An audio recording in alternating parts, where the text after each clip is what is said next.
You're watching or listening to Private Members Club, and for the next half an hour, 45 minutes, 60 minutes, who knows, we are going to be previewing the general election, so you don't have to. Hi, I'm JR. Hi, I'm John. Hi, I'm Matt.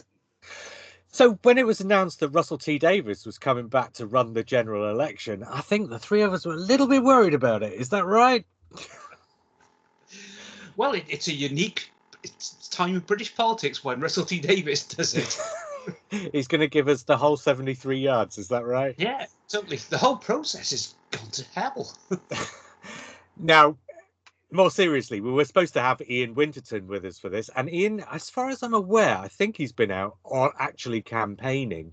So that would have been an interesting voice. Sadly, he couldn't make it at the last minute. So maybe we'll get him in the review episode instead. I'm calling him preview and review because, I mean, it's our podcast. So that's just what people expect, right? In the absence of Ian, then, I've got a little anecdote of my own, I guess, which might get us up and running, because I think this conversation should be the whys of certain things as well as the whats of certain things, because I mean the whats of certain things basically speak for themselves, really, but why certain things have happened and why certain things are the way they are, as well as predictions, I guess. I mean, I imagine we're probably all going to make the same prediction, but I think there are caveats and nuances that come with it. And so I suppose this conversation should probably be more about the caveats and the nuances. And we weren't able, because we just weren't free the week he called the general election. We just weren't free all at the same time to be able to record something then.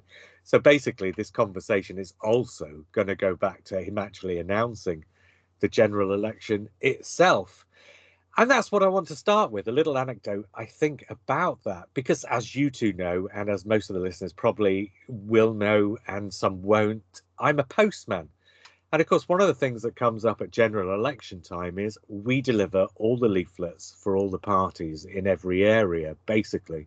That's one of the things that government pays for. It pays for anybody who's a candidate who's put up their £500. Is it £500 still? It was £500, wasn't it, in each constituency? I don't know if it's whoever's put up their money for their candidacy, they get paid for by the government a leaflet drop across the area, and we're the ones who actually drop the leaflets. Now, it's transpired across the course of the last couple of weeks that although Sunak called the election as a bit of a snap surprise and gave everybody only 6 weeks notice, some people did know. And the really interesting thing from our end is normally you'll get, say, 8 different election leaflets to deliver across the course of the 2 months leading up to the general election. And you'll get on, say, week 1, you'll get 1 in. On week 2, you'll get a couple more. On week 3 and week 4, you might get 3 leaflets on each of those weeks. And then by the time you get to the election itself, it drops off, because none of the parties want their leaflets to be coming to Royal Mail so late in the day that we haven't got just the logistics to get them all out through people's doors in time for the actual election. So nobody wants them to be late, and nobody wants them all to be going through the letterboxes together at the same time, because, you know, if you get 8 leaflets through your door on the same day, you're far less likely to read all 8 of those leaflets than if you get, you know, 1 a week or something. So generally speaking, they'll be pretty spread out. Now, because Sunak called this election without giving anybody any notice, we have had 7 lots of leaflets this week, and 1 lot of leaflets 3 weeks ago, because the Labour Party noticed that lots of Tories were going down to the bookies and putting bets on a July election. So Labour actually, I mean, I don't know this for a fact, but I am surmising, and I've heard sort of like stuff that alludes to this being the case. Labour just said, well, he must be calling a July election, and press go on their leaflets 3 weeks before anybody else did, and a couple of weeks before he actually called the election. So Labour's leaflets were early and ready, and everybody else's, including the Tories, have just turned up this week, which I think says a lot about the absolute shambles that this entire thing has been from their perspective. The secrecy wasn't watertight. because I'm not gonna name names, but 3 weeks ago, someone I know told me about the bets that had been placed, and half the village of Fairford, which is where Paul Cornell lives, coincidentally, half the village of Fairford knew about the election because basically someone who worked on the campaign staff told someone else who told someone else, and so this flurry of bets just spreads out from there. Yeah, so I didn't know about the election, but I knew about the bets before the bets scandal broke, and I didn't think it was a scandal. I thought, oh, that's interesting. And then when the scandal broke, then I thought, oh, actually, yeah, that's cheating.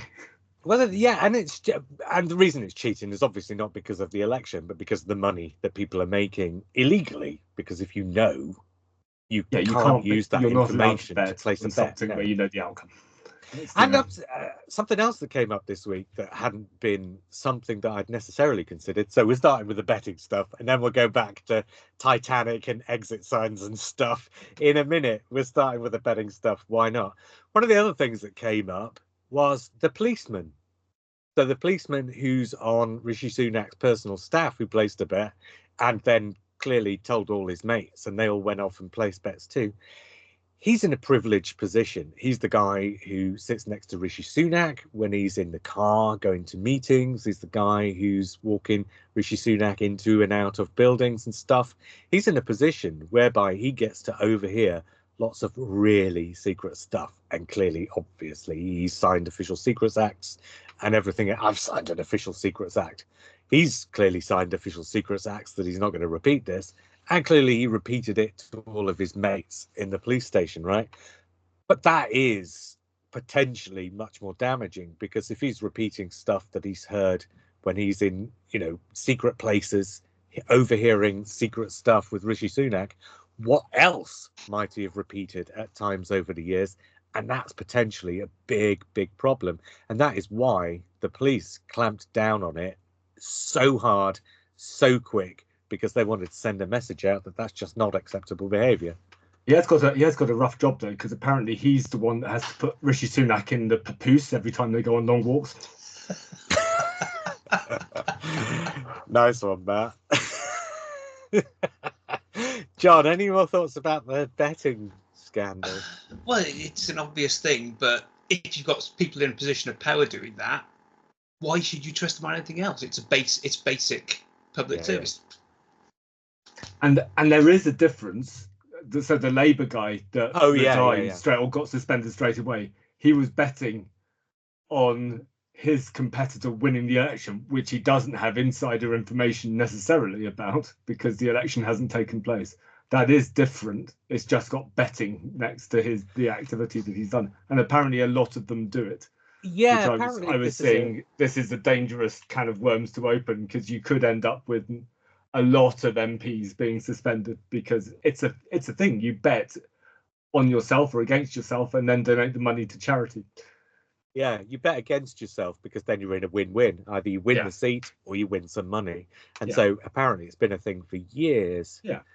So, and it is pretty innocuous, betting against yourself. I suppose you could say he could throw the election in order to win the money, but I imagine he's in a seat that's probably a safe seat for somebody else, or he wouldn't be doing it, because I imagine that's probably part of the thing, isn't it? There are no safe seats in this election. Well, not really in this election. Should we talk about why Rishi Sunak called it early then? Because my suspicion is he's a probably fucking idiot. Well, I mean, yes, but I there are several reasons why potentially he might. And actually, I recall that we recorded an episode, I think in October or November last year, where we talked about why he might call an election early. And one of the things I said was, if you can surprise people, then, because, okay, this is a thing. It is a truism of the electorate in our country, although I believe this is starting to become less of a thing, because as generations change, I think it's a generational thing as much as anything else. Someone's at the door, Zach. Oh, okay, you go, John, and I'll talk with Matt for a minute. I bet it's a canvasser. I bet it's the Lib Dems. They're getting everywhere these days. It might be. Apparently, it's a truism, though, that the electorate in this country will vote Conservative unless you give them a reason to vote for somebody else. And that is basically why you'll get like 3 or 4 Conservative governments in a row, and then you'll get a Labour government, or if you're Tony Blair, well, he won 3 elections, but basically it was 2 Labour governments, wasn't it? It was him and Gordon Brown. So basically, it's a truism that this electorate will vote Conservative unless given a reason otherwise. I think we're moving slightly away from that, because I think younger people now are more inclined to vote Labour unless given a reason otherwise. But on those grounds, I wonder if the reason why Rishi Sunak called the election when he did, or called the election in the way he did, because I think it's not the timing of it so much as the short notice that is the important factor. I thought then last year he might do something like this because he wanted to surprise the electorate into voting Conservative because they didn't have time to think what are the other options. But I suspect that actually, when you boil it down, they were starting to look like Reform might pose a bigger threat to the Conservatives than Labour necessarily would. I think the Labour threat at this election to the Conservatives is too established for the Conservatives to probably do much about, but the Reform threat wasn't. And I wonder if Sunak's bet, for want of a better word, is that if he could get the election in as a surprise, then Reform wouldn't have enough time to establish themselves thoroughly enough to pose a big enough threat to the Tories that potentially they could be as wiped out as some of the polls are predicting they would be. I think it's backfired slightly in that it's actually caused Farage to step up in a way I'm not entirely sure he necessarily would have otherwise, or in the way he would have otherwise. And we'll talk about the Reform stuff that's happened in the last sort of few days in a minute, but I don't know. Any thoughts on other reasons, or on that reason why Sunak might have called the election in the way he did? Yeah, I do think because the Tories' main concern does seem to have been this election from that Reform threat. They seem to be ignoring, the Lib Dems chewing their votes on the left of them, and they're concentrating on trying to get those Reform voters, don't vote Reform because otherwise it'll give Starmer a majority. So it does seem to a certain degree to have caught Reform off guard, because you look at all those candidate scandals that have come out, which I'm sure we'll come on to. Yeah. And Farage essentially blaming the fact he hired a betting company and then they didn't do the betting that he expected. So, oh, yeah. That's your judgment, Nigel. I don't think that's going to make much difference to the Reform voters that are there. I just wonder if Sunak. I mean, in the bottom, I don't think Sunak foresaw any successes in the next few months. I think Sunak's made a lot of promises, and I think he's looked at his promises, he's looked at the way things are going, and he knows that certain things aren't going to work. The economy isn't going to skyrocket in the next few months. What's really dumb is if he didn't want Reform, if he was frightened of Nigel Farage, he should have arranged the election around November, because Nigel Farage would be in America, distracted by the US election, making lots of money there. And no way Nigel Farage would have gone to Clacton in November to fight an election or if he was making lots of money in America. Having said that, the first big policy thing that Sunak threw out, so the Tory campaign, I mean, it's 6 weeks, isn't it? And we're basically 5 weeks into the 6 weeks. The Tory campaign started relatively strongly, regardless of what we might think of it personally, relatively strongly with this whole national service thing, which actually a lot of people seem to, and especially, I guess, the older people who wouldn't have to do it themselves, seem to think was a good idea. And that is definitely a Reform leaning sort of strategy. I think it's also indicative of the whole of what polling's doing and the whole campaign, because the Conservatives are on the defensive, so they're campaigning in places like Henley and Yorkshire and various. They're basically campaigning in strong Conservative places because they're on the defensive, and part of the defensive strategy is they don't want to lose, they can't afford to lose any votes over 65, so they've aimed all of their campaign at retaining the rump of votes that they've got. which, they've done nothing to campaign for, under 30s or sort of even 30 to 40-year-olds, because they just figure that they've lost those.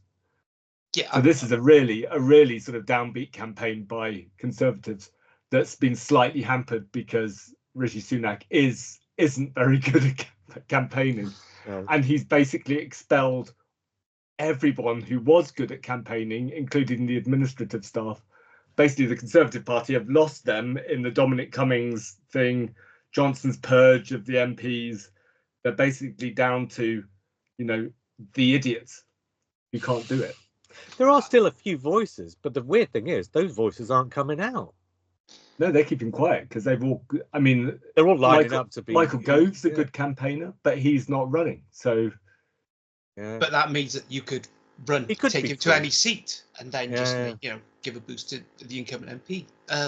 Gove has turned up a couple of times on the circuit, but not as much as you'd think he would. And other voices like maybe Penny Mordaunt. See, Penny Mordaunt is probably going to lose her seat, which again might mean that she'd be a good person to have out campaigning elsewhere. But she doesn't seem all that interested in that either. Oh, she's been on the television, so she does she does the leadership debates or the debates when Sunak she did, didn't she? Yeah. So she's all over the campaign. She's kind of disappeared in the last couple of weeks, though, don't you think? Almost certainly to actually fight her seat, because her seat, as we all know, is a marginal. So it is now, yeah. I mean, the thing with that national service policy, it's the way it was framed. It's not framed as. It's framed as back to the 1950s. So it's looking for that older vote. It's not framed as something positive. It's like the young people could fix the hedges near you or whatever.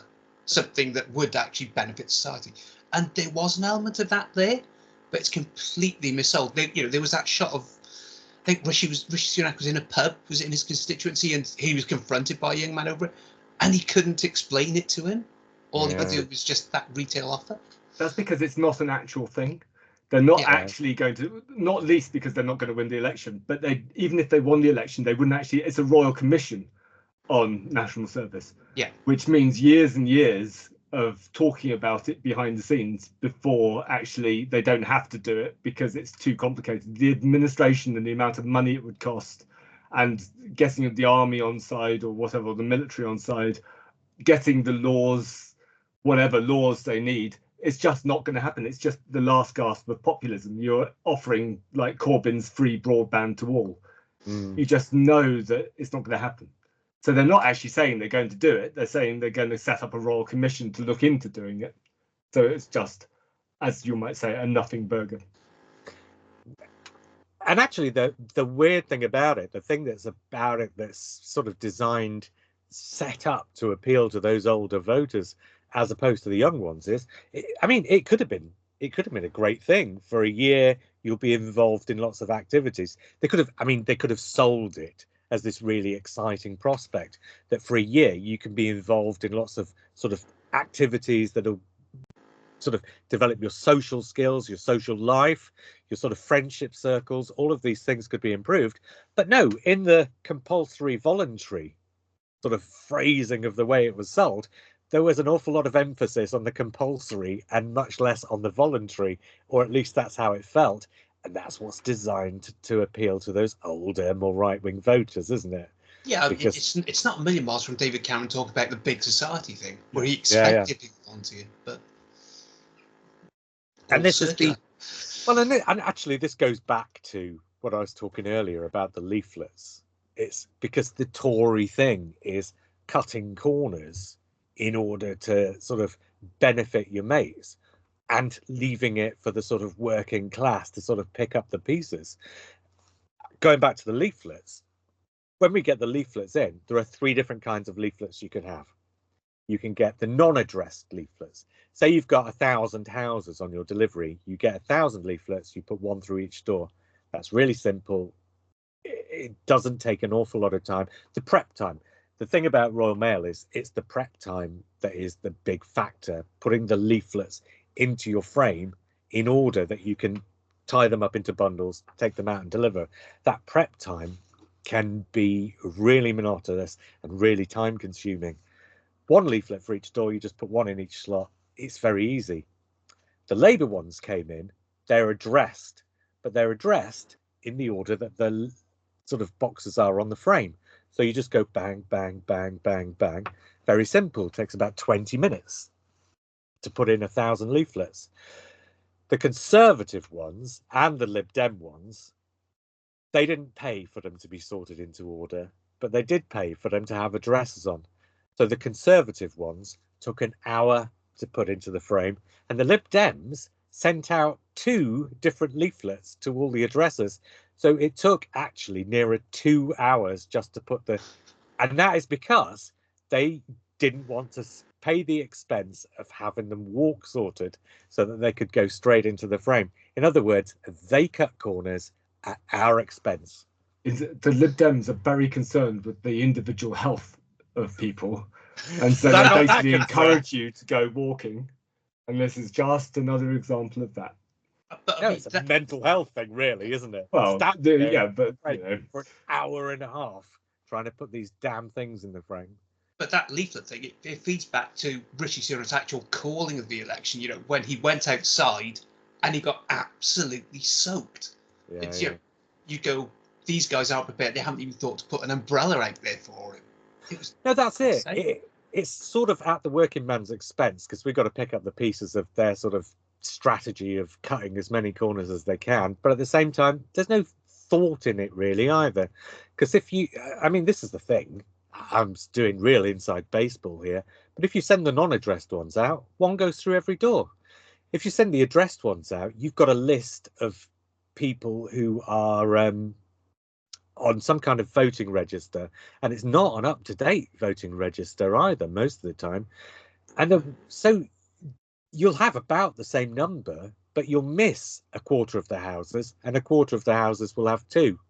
So that is a complete waste of resources. So none of it really makes sense. There is a cheaper option that would actually benefit both you and the person who's got to put them through the door more. And they just don't think at their end about how it works. And like I say, that feels to me like an example of this whole thing. They're not thinking about how it works.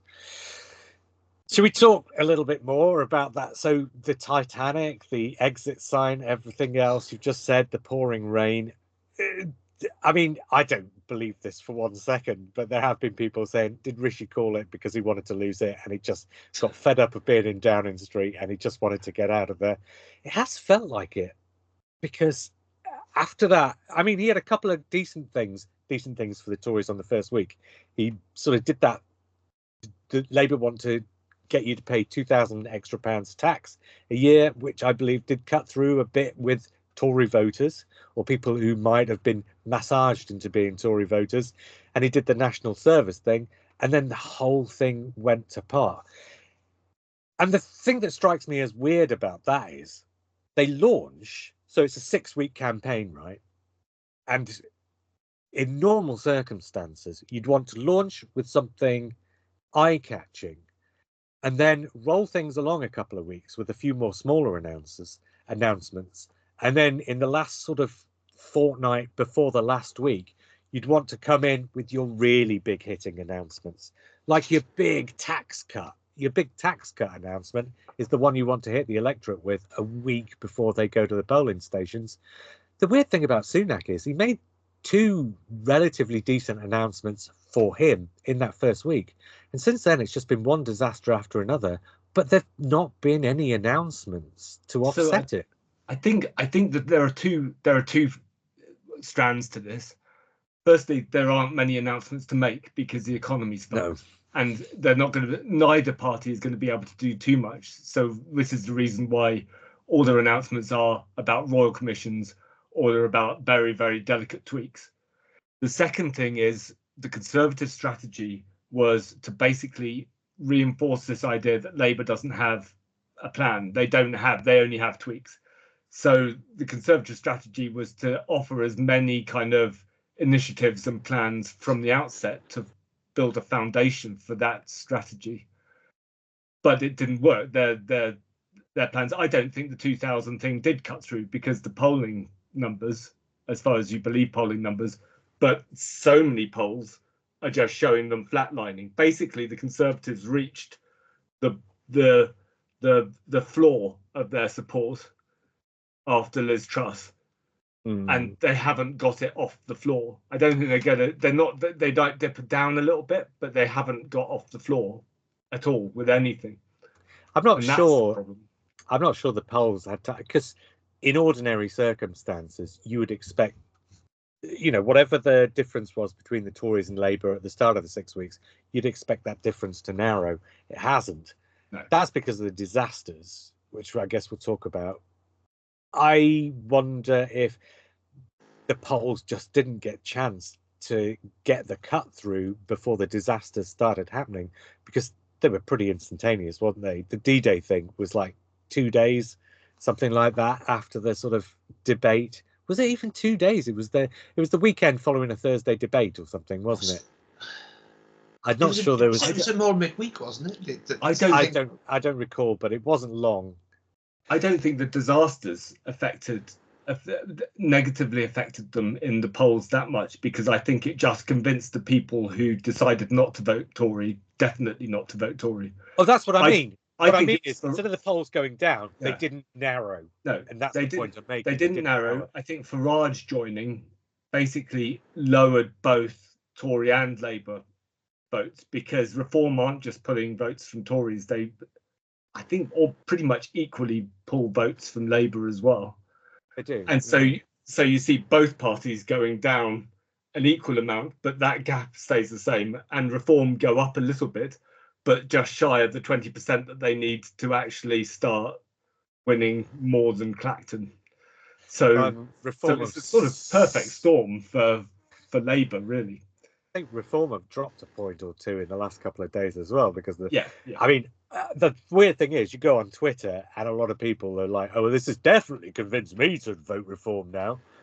After you hear all the sort of racist language and everything else, there are those people, but people on the margins who are thinking about it actually will be put off by stuff like that as well. So I think Reform.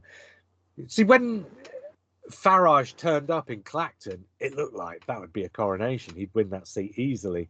Now they're talking about, well, maybe he won't win that seat after all, because he did it giving, I think, probably, the other parties just enough time to start to turn that around enough that when this stuff started coming out, maybe the residents of Clacton, let's hope so at least, because I don't want to see Farage in Parliament next year, may not happen for him in the way that he probably hoped it would. And that's because, and I think that's partly because he's a bit thin-skinned. And so, and you've seen this before, there'll be a sort of minor controversy, but the person who the minor controversy is about just won't shut up about it and makes it into a much bigger controversy than it would be. I mean, Lawrence Fox is the absolute doyen of doing that kind of stuff, isn't he? The Tories have been doing it too. Rishi Sunak, I think, is pretty bad for that as well, and some of the other Tories too. Sunak's it seems like, from what you can tell from hearing behind the scenes stuff, from the debates and stuff like that, he gets so worked up and so angry about stuff that when he walks out of the studio, everybody who's been working in that studio just thinks, what a cock. But the thing, and the important thing about that, though, is when it comes then to presenting that stuff in news stories and stuff, it's being presented by people who have been upset by his manner during the course of those interviews and debates.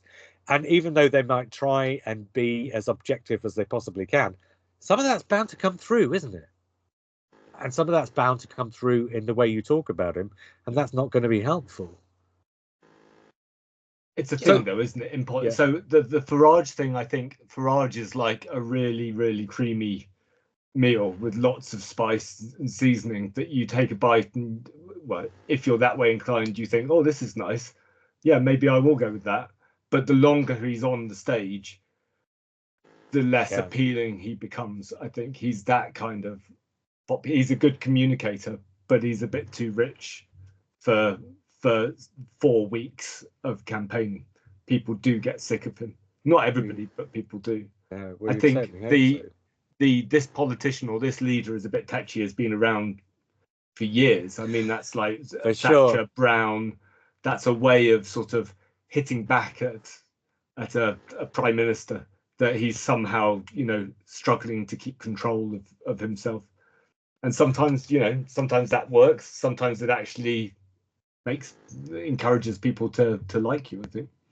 But also, though, I think in this particular campaign, it's what marks that out as of interest for this particular campaign is that you kind of essentially have got a battle between Labour on the left and various factions on the right, which if they had come together, could have caused Labour problems. Maybe not sort of overturn the election type problems, but certainly could have made a big dent. So, I mean, the Daily Mail, they're not as powerful a voice as they have been in the past, clearly, but they're still a fairly powerful voice to a certain demographic. Nigel Farage clearly appeals to a certain demographic. Rishi Sunak is the leader of the Tory party, and they have a demographic. And there's still a lot of people, not like a majority of people, still a lot of people who would follow what Boris Johnson has to say on matters. If Reform and the Tories hadn't diverged in the way they did, if Daily Mail had been able to keep behind both, and if Boris Johnson had been wheeled out to campaign for the Tories, they wouldn't have got a massive amount closer to Labour. But they would have changed the sort of the optics of it. They would have changed the feel of the campaign, I think. But actually, there's just been infighting between all four of those. And I guess this is the reason for the picture behind me, or if you're listening on audio, the picture that's accompanying this podcast. Basically, this guy, Keir Starmer, has had to do absolutely nothing, as the rest of them just knock 10 bowls of shit out of each other. And he just sort of sits above it all and watches it happen and, romps home, I guess. I've been listening to various history podcasts. I can't remember. I think it's the rest of his history that made this point. That if you look at campaigns throughout the 20th century and the 21st century, they talk a lot about what happens in the campaign being a game changer, and this makes a difference, that makes a difference. In actual fact, campaigns make very little difference to the outcome. Yeah. That you can seriously drop the ball, and that can dent you. But most of the time, it just, this campaign was lost when Boris Johnson lied about parties in Downing Street and when Liz Truss crashed the economy. And there's no way of getting back unless there's a big global event like a war or a pandemic. It's just not going to happen. And so Keir Starmer doesn't. I don't think Keir Starmer needs to do anything, but I don't think that's. I quite like what he's been doing, because I think people are saying he's not answering questions, he's not doing anything, he's being really cautious and careful. I think that's what sets him apart from Boris Johnson. I think the whole populism thing is making big promises you can't keep, just throwing stuff out there, lying because you know that it won't come with back. The wind. So I think Keir Starmer, I hear when he talks about like taxes and what he's going to do, I find him quite honest about it. He's not ruling out raising certain things, but he's not saying he's going to raise certain things, because obviously he doesn't know whether he's going to do it until he gets behind the wheel and he actually sees what the situation is. So you've got to keep gaps in what you're revealing or what you're saying you're going to do, quite simply because they don't know what they're going to do yet until they get to that point. And after 100 days, it might change. And that's what I want from a government, not making promises over the whole 5 years that I don't think they can meet. I want them to be a little bit vague about some things, but I want to know their general sense of direction, and I want to know that they're sounding competent. And the Tories have none of that, because they've lost that sense of competence. Because they've been incompetent for so many years now. And again, not only on the opposite, that D-Day thing where Sunak came home, Starmer had that photo op with Zelensky straight away. So immediately, he looks statesman-like. That, I think, is the big thing Starmer can do in the campaign. He becomes the default image of a statesman, say. And the reason that put me off Sunak isn't necessarily because, I care massively about veterans, although I do, obviously. But he had met veterans, and the event that he skipped was basically an opportunity to meet world leaders. It wasn't a massive sort of, it wasn't part of the emotional core of the D-Day commemorations. What puts me off Sunak is the fact that he didn't realise that standing next to Biden is a free photo opportunity in the middle of a general election, and he decided to come home and go on ITV instead. And that's just stupid. It's a basic. And I don't want that person to be running the country because he can't see that he's got a free campaign opportunity. What was didn't they say you can come back because it's in France and that's not as important? Yeah, I think, and also the point is he was about to meet all these world leaders a few days later anyway at a different event, so he just kind of said, well, I don't need to be there for that. And as Matt says, it's not that's the important thing, but the important thing is the optics. If he's not intelligent enough or flexible enough to realize what the optics are going to be, then how can you trust him with your money? And if he hasn't surrounded himself with people that aren't telling him that this is what the optics are going to be, how can you trust him to form a cabinet or this is it. Set up committees or do this anything? Came up this week as well, is that he's very much like the sort of prefect who's decided that as he's been voted prefect, he obviously knows better than anybody else and no longer takes advice. And I think that's Sunak's problem. He spent the last 18 months not taking advice. And the thing is, it was a pre-recorded interview he came back for. You can rearrange that. You might have a tight schedule somewhere, but you don't just slack off a D-Day commemoration with an obvious photo opportunity to just come back and talk to ITV. It's that. And this all goes back to my theory that Sunak called the election in the way he did because he wanted to try and surprise more people to vote for him than would otherwise have been the case. And I think the D-Day thing is the moment where even if there had been some possibility of that, it was lost. Because although, I mean, clearly we are, but generally speaking, people aren't talking about the D-Day thing anymore. But what that did do is, going back to what Matt said, before he called the election, most people in the country had decided already where their vote was going to go whenever the election came. The few undecided people, there are still quite a few undecided people actually, but a lot of those undecided people will have looked at the D-Day thing and will have just said, well, I don't necessarily know where my vote will go, but I know that that's the one place where it won't go. Yeah, it stops people listening, isn't it? Yeah. And the percentage of undecided people, there's no way in any election, even if the Tories were led by Gandhi or Jesus, there's no way that those groups of undecided people would all suddenly vote Tory. They're always going to be, you're talking about the split of the undecided votes. Yeah. And there's a good chance that most of those will go to Labour. So the Tory vote might go up a little bit, but maybe Labour's would go up a little bit as well. Oh, this goes back to what I said about unless you give people a reason, they'll vote Tory, because I think the point with the undecided. So this is an interesting thing about the polls. Some of the polls are showing that Labour will have like a 200 seat plus majority. Other polls, and the reason they do that is because there's various types of polls. Some polls will say, how are you going to vote? And certain people will say Labour, certain people will say Tory, certain people will say undecided. And the pollsters who've recorded that poll will ignore the undecideds and give you the result of what everybody else said. Then there are other polls which ask like secondary questions. And when they ask, what are you going to vote? They also ask, what did you vote last time? So they can see what percentage of people are changing. But they can also look at the undecideds and map the percentage of people who are changing over the number of undecideds and say, right, last time X percentage of those voted Tory, this time is likely to be X minus Y percentage of those who vote Tory. And the polls that have been doing that show Labour's seats majority as being closer to 100 than to 200. So in other words, Labour don't have as big a gap between them and the Tories as some of the polls have been saying that they do.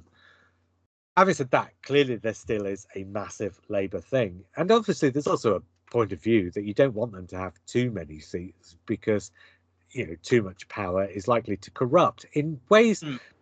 in ways that aren't necessarily sort of entirely negative, but nevertheless, in terms of just how democracy works, if you've got too many people on one side of the equation and not enough on the other, you kind of lose that sense of democracy because there's no checks and balances anymore. Well, in practical terms, you don't have any. You know, theoretically, a majority of 1 or 2 is the same as majority of 200, 300. But a majority of 200, 300, suddenly your party becomes much harder to govern, to manage. Yes. So Keir Starmer will struggle to hold the coalition of the Labour Party together, potentially in the long term, not in the short term, because in the short term, you know, it's going to be, you know, parties in Downing Street, but legitimate ones this time. Yeah. But in the long term, the fractures will start showing, and that becomes an issue. Having said that, you want there to be a pretty healthy majority because you want to see a second Labour term. I mean, unless they turn out to be absolute idiots. But the thing is, unless something in that first parliament is going to be a difficult 5 years because our country's so knackered, you're not going to put it back together in 5 years. And at the end of those 5 years, they're not going to be they'll be able to show their workings, but they're not going to be able to show the kind of results that some people would have wanted.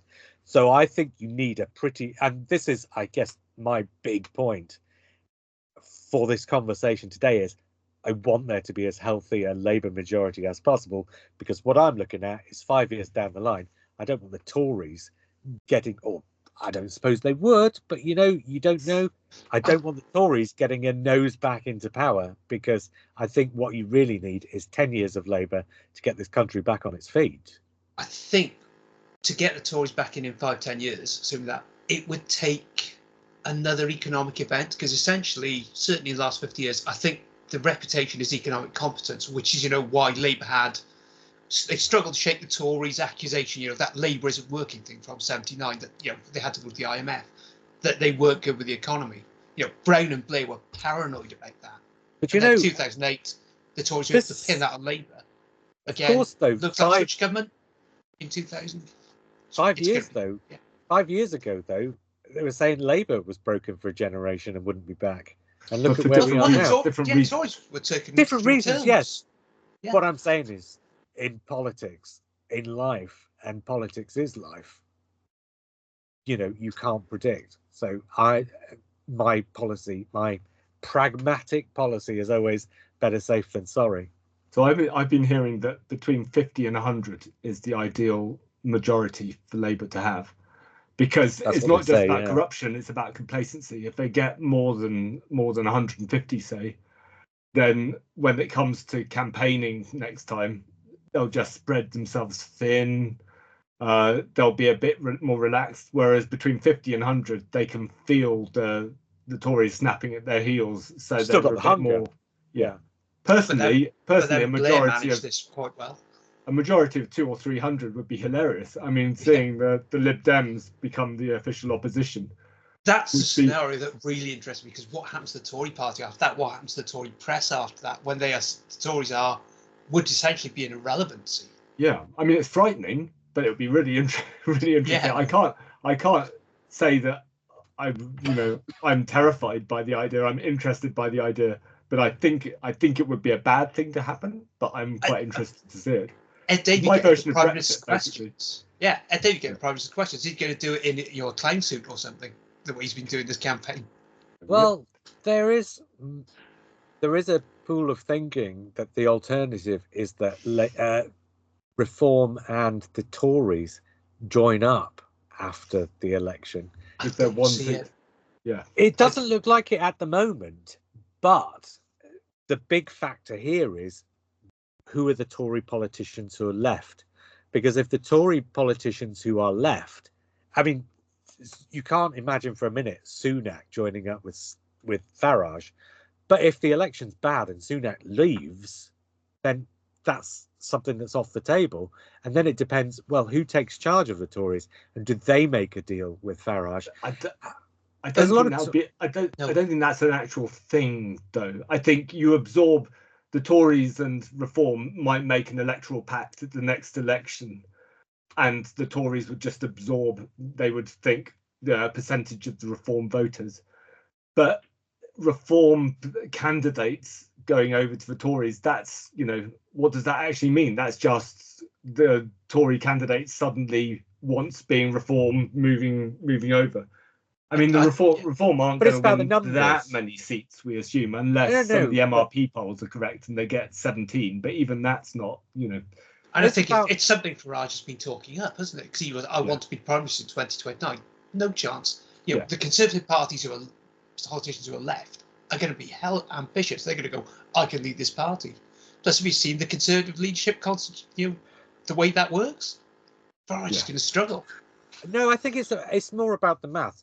So imagine a situation whereby the Tories have got, and the Tories will have more seats than Lib Dems. I think we can all probably agree that is mostly likely to be the case. But imagine a situation whereby Tories have got 40 seats, Lib Dems have got 41 seats, and Reform have got 10 seats. Now, you only have to persuade. And so what people are talking about is not the Tories persuading 3 Reform MPs to defect to the Tories, but Reform being absorbed by the Conservative Party so that they form a new party. Why would they do that? Reform, it's a private limited company for a start off. It is, but we're talking about 3 MPs, say, 10 MPs, say, whatever. But what we're talking about is power, because if Reform are in Parliament with 3 MPs, effectively they've got no power but for Farage's voice. If they become part of a Tory party that is the official opposition, then they have a lot more power and they get shadow cabinet posts and things like that. So it's about having more than a voice, but actually having a voice and power. It would need to be an official merger, though. If they were that's what I'm talking about. That's what people are talking about. But I don't think it would be a merger. It would be an absorption. So I think the Tory party brand and their network and the fact that they can win power and Reform can't, basically, in the current electoral system, it basically means if there are, say, 5 Reform MPs and 40 Conservative MPs, then it would just mean that the 5 Reform MPs will just rebrand themselves Conservative MPs, and you'll get 45 Conservative MPs, and the Reform MPs will just go to where their natural home is. There's nothing. I don't think it's staggering. I don't think Reform are going to take over the Conservative Party. Reform are just right-wing Conservatives who don't like Rishi Sunak. Who will be gone? But that's, a lot of what Reform are doing is based on the fact they're not the Tories, though. So all of a sudden, their voters get elected. If the voters suddenly see them go over to the Tories, they go, I can't trust them. Because again, a lot of Reform is you can't trust these politicians in Westminster. They'll go, well, you've suddenly become one of those politicians. Why should I trust you? Yeah, but once you're already elected, you've got 5 years. Yeah. So, it's too late. I think the thinking is that after an election, the Tories will be so badly damaged, Sunak will be gone. A lot of the candidates to take over from Sunak will also be gone. Penny Mordaunt, for example, loses her seat. She's no longer a candidate to lead the Tory party, is she? I think the thinking is, and whether this is the thinking that's actually happening in the Reform Party, but this is the thinking from people who are looking at the Reform Party and wondering what they're up to, I think the thinking is, if the Tories are so badly damaged, then those who get voted in on Reform, including presumably Nigel Farage, according to the thinking, join with the Tories, who still haven't decided who their leader is going to be, because this happens pretty quickly. And the obvious choice then becomes Farage. And this is Farage's potential route to becoming Prime Minister in 5 years. Now, there's a lot of what ifs and there's a lot of wishful thinking going on there. But if you look at it now, Nigel Farage is in charge of a party that might have 3 MPs. If he joins up with the Tories, Nigel Farage has, at the very least, a shot at being Prime Minister that he doesn't have with Reform. It's a possibility. In terms of the rules, he would be allowed to run for the leader of the Conservative Party if he joined the Conservative Party. Yeah. But I think that there are, obvious hurdles. But I think also, even if Reform merged with the Tories, I think the Tory brand is much stronger and historic than Reform. Basically would turn Richard Tice into a donor for the Tory party. it would turn Nigel Farage into a potential backbencher for the Tory party. But I don't think the Tory party would go for Nigel Farage. Boris Johnson. I don't think Farage Yes, is but Boris interested in Johnson being, isn't Nigel Farage. And Farage, Not I that don't far think away. historically is interested in that kind of the hard work of being the leader of the opposition. Yeah, Because and you see what he did when he was an MEP. He didn't turn up for many votes at all in that. And even if he did become leader of the Conservative Party in opposition, that's not going to be good for the Conservative Party, I don't think. I mean, I know the Conservative Party is starting to have conversations about whether this election means they should head towards the further right or to the centre. And I think this election is going to demonstrate that actually Keir Starmer's kind of courting of centre right voters and centre voters and centre left voters, whilst pissing off the far left voters or even the left wing voters. I think that's the winning formula. That's what Blair did. That's what Cameron did. Sure, but Boris Johnson's win was an aberration. It was the Brexit election. It was peculiar, yeah. Yeah, then there was Truss. I think you're Truss wasn't elected. No, she was elected by the Tory party, so she wasn't elected by the public. So That's I what think I mean. It wouldn't be an election by the public, would it? If this all happened after the general election? I'm not talking about I'm not talking about Nigel Farage becoming leader of the Conservative Party. I'm talking about how he would have success at the next general election. Because there's an anti-Farage vote. There's an anti-Farage vote as much as there's a pro-Farage vote. I don't think they're really thinking seriously that far ahead, and I think you're crediting them with too much common sense. No, I'm thinking that far ahead. So I'm asking the question: are we actually thinking, not what we're thinking? So I'm asking two questions: is Nigel Farage likely to take control of the Conservative Party beyond him saying "I'd like to"? So I don't think it's likely. The second question is, if he does, in the unlikely event. Second question is, in the unlikely event that he. No, because we just answered the first question. We've just talked about it. The second question I'm answering is, in the unlikely event that he does become leader of the Conservative Party, will he be elected at the next general election? And I don't think he would, because I think, the last populist prime minister to win was Boris Johnson. He was standing against Jeremy Corbyn, who didn't run a very good campaign, and it was the Brexit. There was the Brexit election. I think the centre ground is where elections. Do you think the Tories are actually sitting there thinking, "Oh yeah"? No, I don't care what the Tories are thinking about. That's what I'm. But I'm not asking you whether you care what the Tories are thinking about. I'm talking about what the Tories are thinking about. Yeah. So the point is, Nigel Farage did go to all those Tory events just before, in the last few months, he was putting feelers out in the Tory party. Yeah. So I still think it's unlikely that Nigel Farage will become leader of the Conservative Party, even with Liz Truss and Boris Johnson being appointed by the membership. I don't think it would happen. I think somebody else would step up before. I don't think it would take a long time to replace Rishi Sunak. And I don't actually think Nigel Farage is going to win in Clacton. So let's hope not. He certainly seems to have diminished the possibility of that over the last couple of weeks.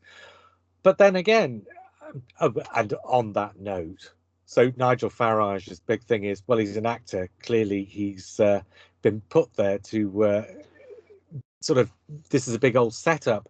And I'm wondering what exactly Nigel Farage thinks Lawrence Fox used to do for a living. Or is the truth of it that Lawrence Fox has actually been doing some kind of performance art for the last 2 years, trying to make the rest of the reform people look like the biggest bunch of wankers you could possibly imagine? Because if so, he's been doing a pretty good job of it. Except Lawrence Fox isn't reformed, though, is he? But he's very much on that side of things. He was a member of the Reform Party, wasn't he? He stood for reform. Reclaim. Oh, he invented his own party because he was too nutty for reform. Yeah. So I think it's tempting to see reform as being basically the far right, and everybody from Boris Johnson, Liz Truss, to Lawrence Fox as being in the same camp as Nigel Farage. But I don't think they are. I think they're all different enough for them not to get along. And actually, I think Nigel Farage, I think he's an arsehole, but I think there are some bits of what Nigel Farage says that actually sound like a normal politician. He's not. He's trying to do what Le Pen is doing in France, and whoever it was in Italy. They're kind of coming from the traditional far right background, but they're trying to make themselves palatable by having other ideas that are more standard, kind of normal policies and normal ideas. In some ways, the Green Manifesto was more radical and more out there than the Reform Manifesto, I think, or maybe it was sort of equal quantities. Although actually thinking about it, the Reform Manifesto is just cancel this and spend 14 trillion on this or whatever. Abolish NHS, wasn't it, essentially? Yeah. But it's not nothing's like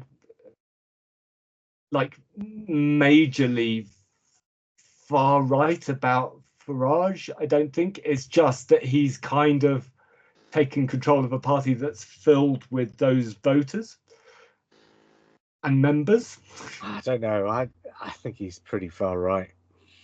He's a little bit far right, but he's not far right. I think there is a difference. I think Are you saying he's there for the far right curious?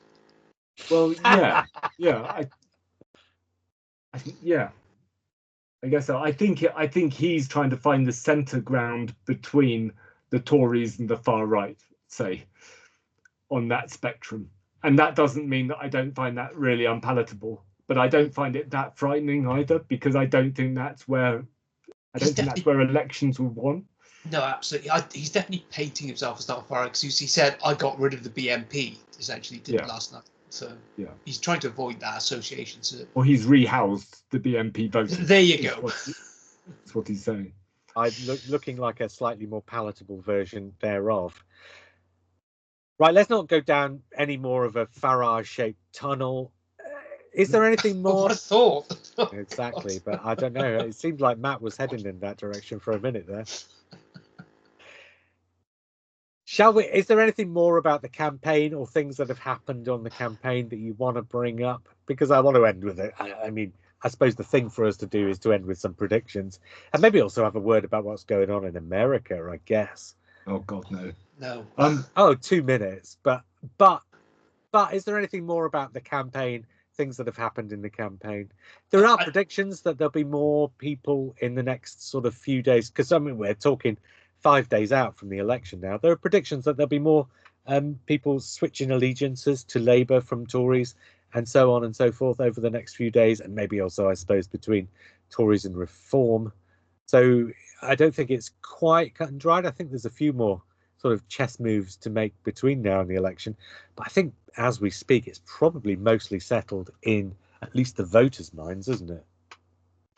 It does, unless all the polling is absolutely wrong. And, unless John Curtis is absolutely wrong when he says Tories have lost 20% of their vote. It's not some places they don't hold 20%. So, it might be going deeper elsewhere. Unless those experts are wrong and psephology is completely wrong, then, there's only one way the election's going. And I guess the predictions are just how much it will be, or if, I guess, like I was saying about Farage or whatever, predictions about any particular seats that might be won or lost. Where I am, which is where Matt used to live, for example, we used to have Ben Bradshaw, who was a brilliant MP, and also who had sort of cabinet posts in the time of sort of Blair and Brown, and has had shadow cabinet posts since, although less so because he's not on the Corbyn wing of the party. So he's kind of been less fashionable of late. But he's been brilliant, absolutely brilliant. He's been replaced by somebody called Steve Race, who's a bit anonymous at the moment. I think the Greens think they've got inroads into this seat, which is Exeter. I think they've got inroads into this seat. I hope not. I'm a member of the Labour Party, obviously. I hope not. I do worry about whether that would be the case, because as a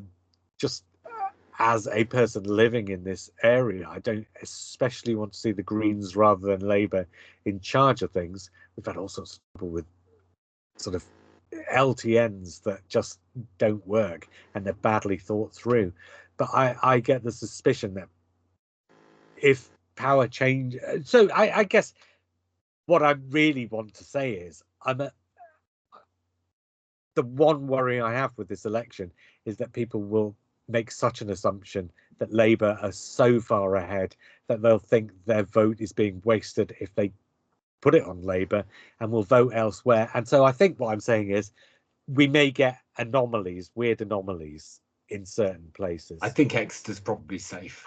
I would think so. Yeah. I think because last election, the Corbyn Johnson election, Ben Bradshaw was coming round, including my house, coming round houses saying, you know, it's closer than you think. Be really careful. It's closer than you think. So I dutifully voted Labour, and then he got elected by effectively a landslide. I think if you've got a good Labour majority, even if you regenerate, then it's still not Ben anymore. Is my point in this constituency. So it probably will. You've lost your incumbency factor, but you've lost the incumbency factor. That's my point. What I'm really saying is, I wonder what the anomalies will be, because there will be some, and especially when it is this positive for Labour, you will get certain places where people go, well, Green, or well, Lib Dems, or whatever. Yeah. I'm sure of it. I think it'll balance out quite.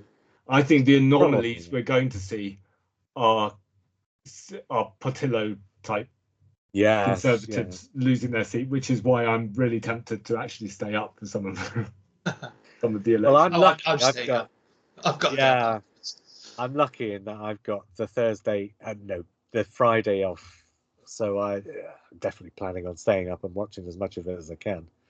The last time I did that was Tony Blair one. The last time I was able to stay up for one, because you can never plan around when they're going to be, can you? I was sat in my halls of residence in my first year of university, surrounded by ex-Charterhouse students, all weeping as the Tories just like dropped like flies. That certainly from the beginning, they were was that the greatest night of your life? This is another swing from the Tories. This is another swing from the Tories. It was like the first 2 hours before the Tories actually won a safe seat.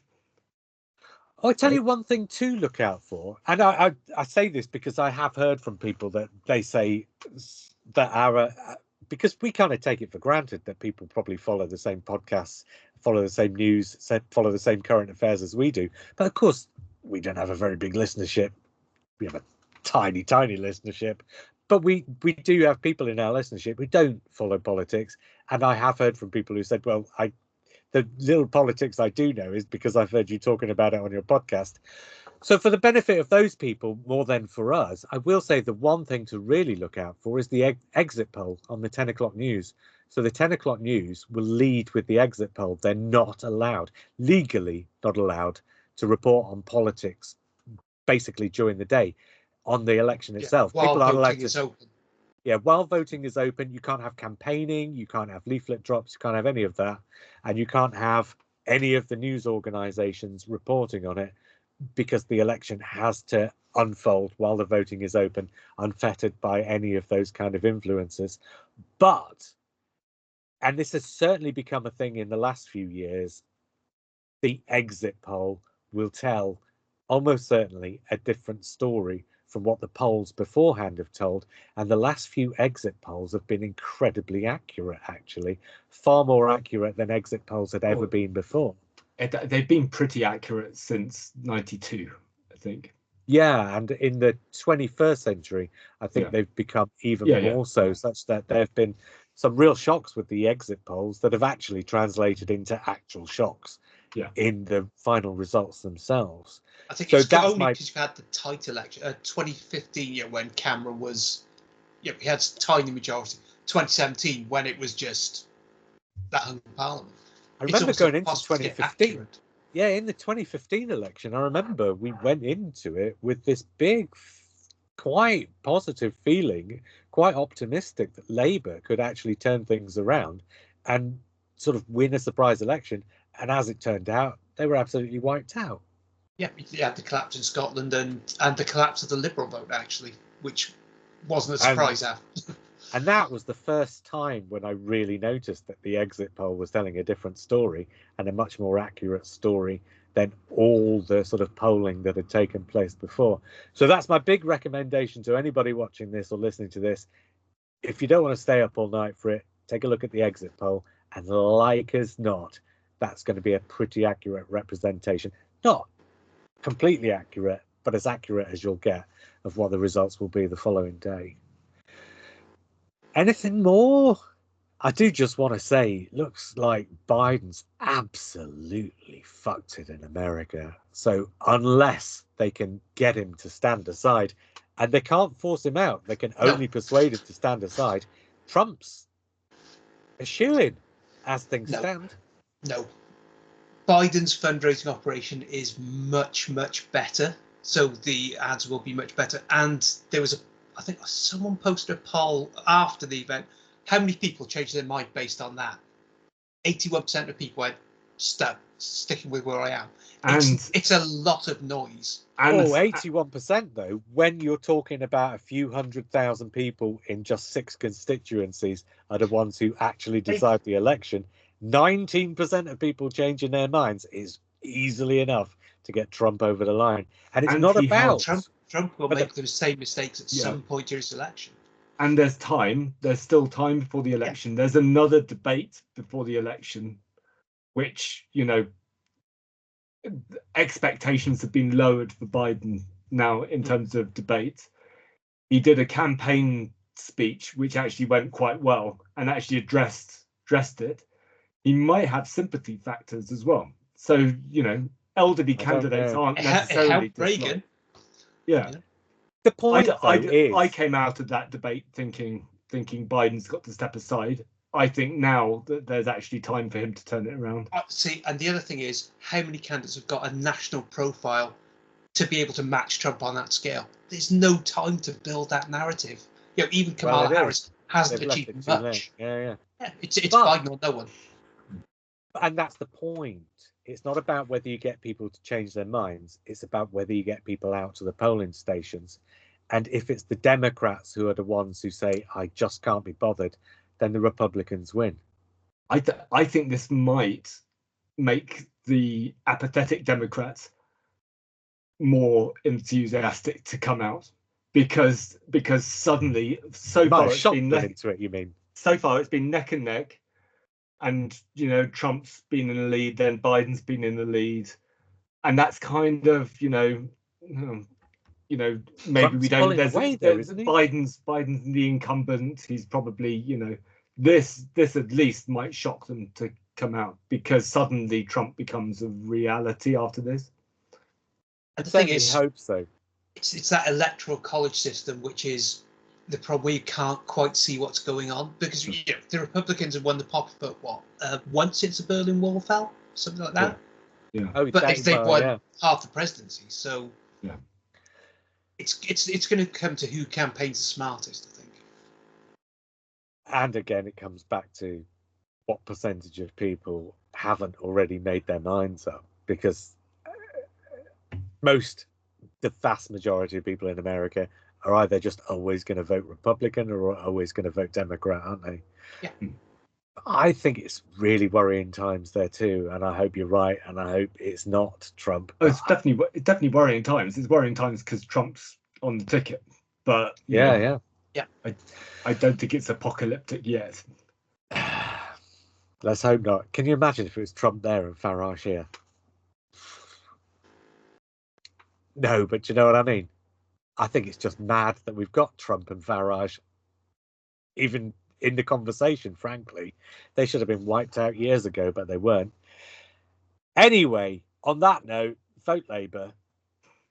We'll see you after the other side of the election. Or Lib Dem if they're coming second in. Yeah. In Actually, area. I'm not allowed to recommend people vote otherwise smartly. I'll not get my. But I would definitely recommend, if you're in any kind of a seat where there's any kind of a chance that you can overturn a Tory, go on the internet, find out who it is you need to be voting for, and vote for that person. Because not Reform though. Vote intelligently. Right, we will come back though after the election, and we'll have a roundup and review of the election itself. Until then, I was JR, I was John. I was Matt. and we will speak again soon.